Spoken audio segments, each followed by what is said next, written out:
handling conflict. We're living in a time whereby every word you say, every clip, every thought process is really broken down and analyzed, sadly, most times in a negative way. If it doesn't fit the status quo or the societal way of thinking, well, you don't fit in.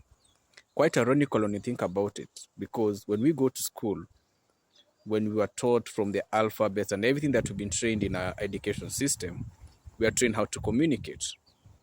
The saddest part sometimes is you're taught to communicate, but from the context of authoritarian way of approach, whereby the teacher knows everything, the student knows nothing. And that then ends up building more puppets than people who are free thinkers. And the moment you approach the same teacher and correct them on the side and tell them, yes, this is what you said, but this is wrong. Instead of the same teacher approaching it from a mature point of view, they'll give you a nickname. And when they'll give you a nickname from the context of something like, oh, they know it all, or the this, or the that.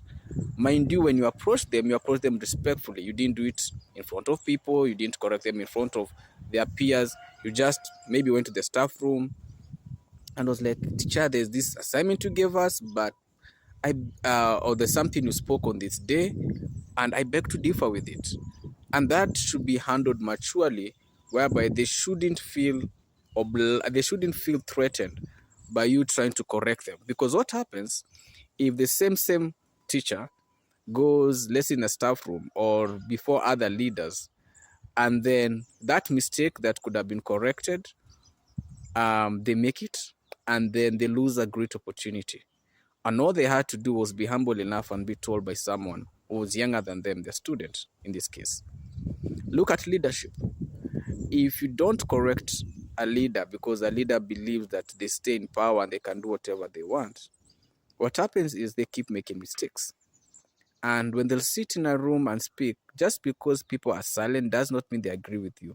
Actually, the more silent people are as they're watching and clapping for you, they're ideally looking down on you. They just can't tell you that because they fear you. Either they fear your level of power, your approach to what you have. But that doesn't mean you have actual followers. All you have is puppets. And they all buy in time. You just never know when the pin drops and they all turn against you, because that's the saddest part.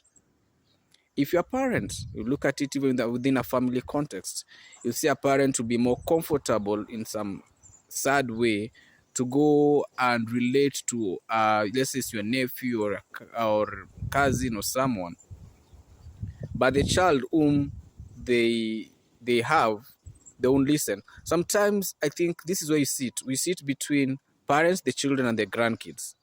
You see, the grandkids are given a particular type of treatment and they're making so margin of errors, but the adult, now the parent of the child, never experienced any of this. And now their parent, who's now the grandparent in this case, tries to justify. But they keep forgetting one thing: that grandchild is solely a child to your child. So ideally, you're under the grace of your child to even have those visits or even to have the opportunity. So the things that you did to your child when they were young, they didn't forget about it. They may have kept it on the side, but the wounds and the scars keep repeating when they see how you treat their children who are now your grandkids. The thing is, when we choose to not face things as they are and be honest with ourselves, we live in an illusion. We live in this phase and place in life where we deny. Let's say you're someone hard into substance abuse, and every time someone keeps warning you, you keep saying, I'll figure it out. Well, when will you figure it out?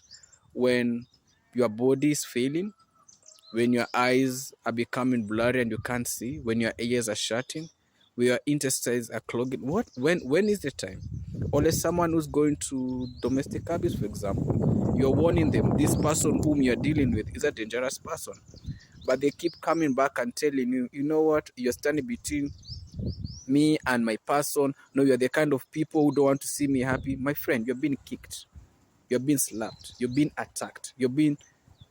I've seen some very crazy things in my life.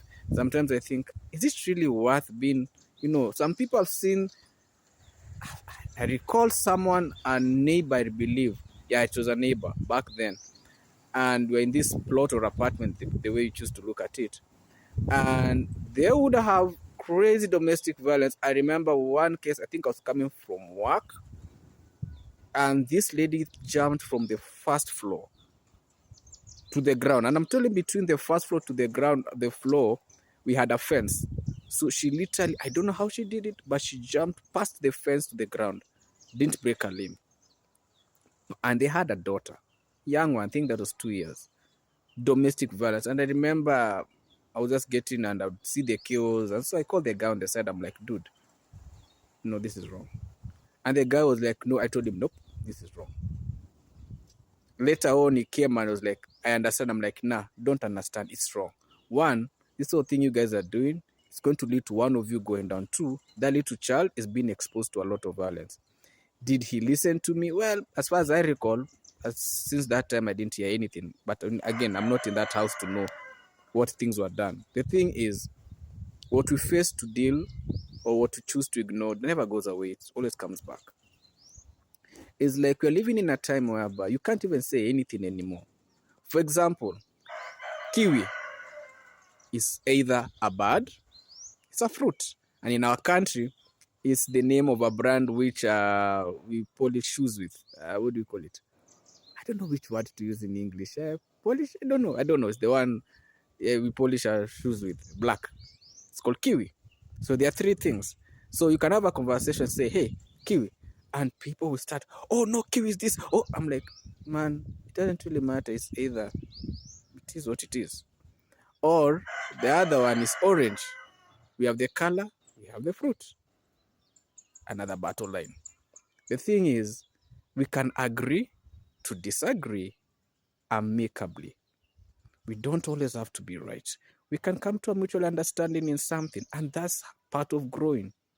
You see, what someone cannot correct you is going to come back and bite you. And when it does, you'll have nowhere to run. Just because today is sunny doesn't mean by the end of the day it's going to be the same. It could turn very rainy, or it could be windy. I don't know. At the end of the day, something could happen that wasn't the same. Do not assume the correction of others. Do not assume the opportunities that have been granted to you.